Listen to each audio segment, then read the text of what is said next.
Narinig ko yan, Brigada Gabs. Oo. Ang laki ng tax na binayaran. Oo, yung sa ano kasi, sa post niya sa X, mga kabrigada, ito sabi niya, meron daw siyang, kinompute niya partner, yung dapat nababayaran niyan tax.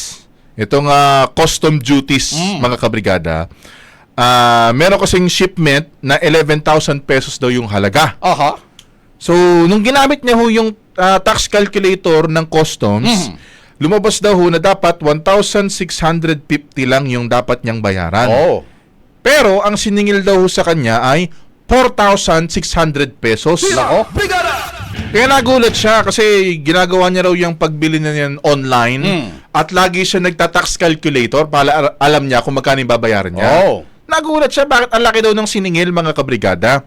Ang update ho dyan, ang customs daw ho, sinuspindi na raw muna yung tax calculator, mga kabrigada. Baka hindi calibrated. Kaya nga, ay nako, ano ba to? Brigada Giga Boy Custodio, i-brigada mo! Brigada Live Report.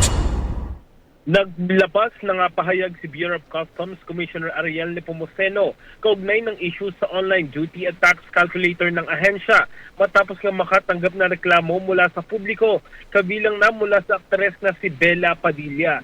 Ito ay matapos magkaproblema ang aktres sa pagbabayad ng buwis para sa isang package.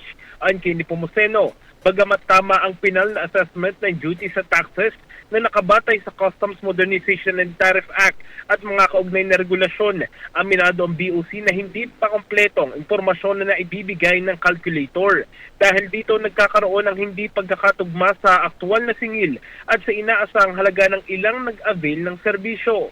Bilang tugon, iniutos ng BOC Chief ang pansamantalang pagtanggal ng calculator hanggang matapos ang kinakailangang pagbabago. Target ng ahensya na maglabas ng isang mas malinaw at mas detalyadong bersyon na regular na i-update upang maging mas transparent at kapakipakinabang para sa publiko.